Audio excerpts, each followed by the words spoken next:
सप्तमी स्नपन व्रत और उसकी विधि।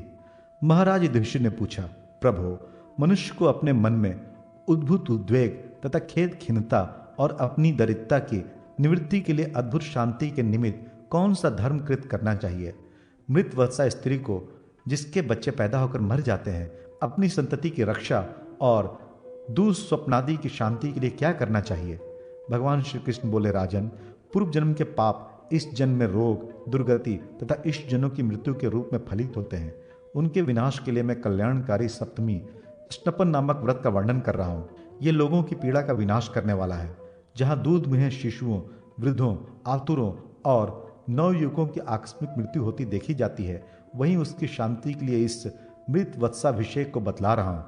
ये समस्त अद्भुत उत्पातों, उद्वेगों और चित्त भ्रमों का भी विनाशक है। वराह कल्प के वह वस्वत मनवंतर में, सतयुग में है वंशीय क्षत्रियों के कुल की शोभा बढ़ाने वाला कृतवीर्य नामक एक राजा हुआ था।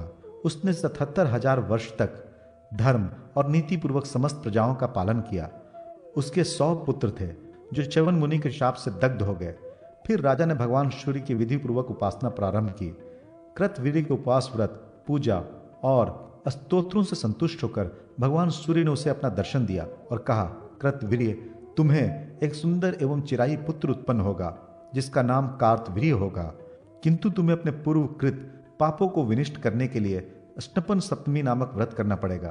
तुम्हारी मृत वत्सा पत्नी के जब पुत्र उत्पन्न हो जाए तो 7 महीने पर बालक के जन्म नक्षत्र की तिथि को छोड़कर शुभ दिन में ग्रह एवं ताराबल को देखकर ब्राह्मणों द्वारा स्वस्ति वाचन कराना चाहिए। इसी प्रकार वृद्ध, रोगी अथवा अन्य लोगों के लिए किए जाने वाले इस व्रत में जन्म नक्षत्र का परित्याग कर देना चाहिए। गो दूध के साथ लाल अगहनी के चावलों से हव्यान पकाकर मातृकाओं भगवान सूर्य एवं रुद्र की तुष्टि के लिए अर्पण करना चाहिए और फिर भगवान सूर्य के नाम से अग्नि में घी की 7 आहुतियां प्रदान करनी चाहिए। फिर बाद में रुद्र सूक्त से भी आहुतियां देनी चाहिए। इस आहुति में आग एवं पलाश की समिधाएं प्रयुक्त करनी चाहिए तथा हवन कार्य के लिए तिल, जौ एवं घी की 108 आहुतियां प्रदान करनी चाहिए। हवन के बाद शीतल गंगा जल से स्नान करना चाहिए। तदनंतर हाथ में कुश लिए हुए वेदज्ञ ब्राह्मण द्वारा चारों कोणों में 4 सुंदर कलश स्थापित कराएं। पुनः उसके बीच में छिद्र रहित 5वां कलश स्थापित करें। उसे दही अक्षत से विभूषित करके सूर्य संबंधी 7 ऋचाओं से अभिमंत्रित कर दें।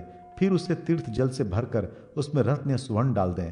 इसी प्रकार सभी कलशों में सर्वौषधि, पंचगव्य, पंचरत्न, फल और पुष्प डालकर उन्हें वस्त्रों से परिवेष्टित कर दें। फिर हाथीसार, घुड़साल, बिमौट, नदी के संगम, तालाब, गौशाला और राजद्वार, इन 7 जगहों से शुद्ध मृत्तिका लाकर उन सभी कलशों में डाल दें। तदनंतर ब्राह्मण रत्न गर्भित चारों कलशों के मध्य में स्थित 5वें कलश को हाथ में लेकर सूर्य मंत्रों का पाठ करें तथा 7 सुलक्षणा स्त्रियों द्वारा जो पुष्पमाला और वस्त्र भूषणों द्वारा पूजित हो, ब्राह्मण के साथ साथ उस घड़े के जल से मृत वत्सा स्त्री का अभिषेक कराएं। अभिषेक के समय इस प्रकार कहें, ये बालक दीर्घायु और ये स्त्री जीवित पुत्र वाली हो। सूर्य, ग्रहों और नक्षत्र समूहों सहित चंद्रमा, इंद्र सहित लोकपालगण, ब्रह्मा, विष्णु, महेश्वर, इनके अतिरिक्त अन्याय देव समूह इस कुमार की सदा रक्षा करें। सूर्य, शनि, अग्नि अथवा अन्याय जो कोई भी बाल ग्रह हो, वे सभी इस बालक को तथा इसके माता पिता को कहीं भी कष्ट ना पहुंचाए। अभिषेक के पश्चात वह स्त्री श्वेत वस्त्र धारण करके अपने बच्चे और पति के साथ उन 7 स्त्रियों की भक्ति पूर्वक पूजा करे। पुनः गुरु की पूजा करके धर्मराज की स्वर्णमयी प्रतिमा ताम्रपात के ऊपर स्थापित करके गुरु को निवेदित कर दें। उसी प्रकार कृपणता छोड़कर अन्य ब्राह्मणों का भी वस्त्र, सुवर्ण, रत्न समूह आदि से पूजन करके उन्हें घी और खीर सहित भक्ष्य पदार्थों का भोजन कराएं। भोजनोपरांत गुरुदेव को बालक की रक्षा के लिए इन मंत्रों का उच्चारण करना चाहिए। ये बालक दीर्घायु हो और 100 वर्षों तक सुख का उपभोग करे। इसका जो कुछ भी पाप था उसे वर्णवानल में डाल दिया गया।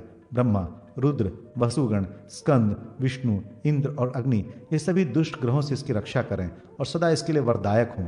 इस प्रकार के वाक्यों का उच्चारण करने वाले गुरुदेव का यजमान पूजन करें। अपनी शक्ति के अनुसार उन्हें कपिला गौ प्रदान करें और फिर प्रणाम करके विदा करें।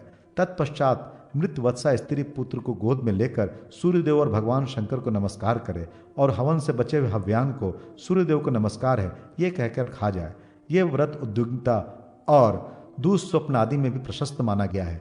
इस प्रकार कर्ता के जन्मदिन के नक्षत्र को छोड़कर शांति प्राप्त करने के हेतु शुक्ल पक्ष की सप्तमी तिथि में सदा सूर्य और शंकर का पूजन करना चाहिए, क्योंकि इस व्रत का अनुष्ठान करने वाला कभी कष्ट में नहीं पड़ता।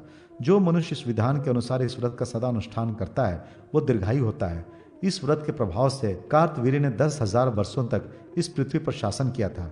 राजन, इस प्रकार सूर्यदेव इस पुण्यप्रद, परम पावन और आयुवर्धक सप्तमी स्नपन व्रत का विधान बतलाकर वहीं अंतर्हित हो गए। मनुष्य को सूर्य से निरोगता, अग्नि से धन, ईश्वर से ज्ञान और भगवान जनार्दन से मोक्ष की अभिलाषा करनी चाहिए। ये व्रत बड़े बड़े पापों का विनाशक, बाल बुद्धिकारक तथा परम हितकारी है। जो मनुष्य अनन्यचित्त होकर इस व्रत विधान को सुनता है उसे भी सिद्धि प्राप्त होती है।